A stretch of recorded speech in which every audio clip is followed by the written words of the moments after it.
সবাই সকাল সকাল দিয়ে 12 তারিখে সকাল সকাল দিয়ে অধ্যক্ষ নজরুল মন্ডল স্যারকে ভোট দিবেন ধানের শীষে। দল ধরে চলে যাবে সব। সবাই মেয়েরা একসাথে একত্রিত হয়ে সকাল সকাল ফজরের নামাজ পড়ে গিয়ে চলে যাবেন।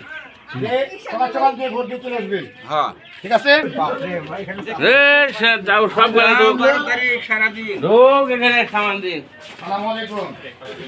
আমরা ধানের শীষের জন্য ভোট করতে এসেছি।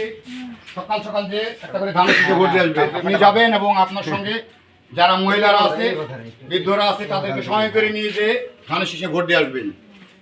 ঠিক আছে? রাষ্ট্র ক্ষমতায় যদি ধানের শীষ যায়, আল্লাহ নিয়ে যাওয়ায়, তাহলে রাষ্ট্রের যত সুযোগ সুবিধা আছে, একটা করে ফ্যামিলি কার্ড পাবেন, একটা কৃষি কার্ড পাবেন, সব যাবতীয় যা আছে সম্পূর্ণ সুযোগ সুবিধা রাষ্ট্র আপনাদেরকে দিবে। ঠিক আছে? আসসালামু আলাইকুম। অবশ্যই ধানের শীষে ভোট।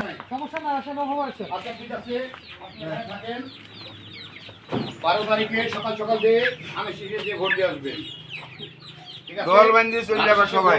ধানের শীষ যদি আল্লাহ যদি ক্ষমতা নিয়ে যাওয়ায়, তাহলে পরে একটা করে ফ্যামিলি কার্ড পাবেন। ফ্যামিলি কার্ডে প্রতি মাসে টাকা আসবে এবং কৃষি কার্ড পাবেন। যদি যারা কৃষক আছে, পরিবারে যদি কেউ কৃষি কাজ করে, তাহলে সে কৃষি কার্ড একটা পাবে। অবশ্যই সকাল সকাল ধানের শীষে ভোট দিবেন। তারিক রহমানের সালাম নেবেন। 12 তারিখ সারাদিন ধানের শীষে ভোট দিবেন। ঠিক আছে? আসি, আসসালামু আলাইকুম। তারপরে বলছি না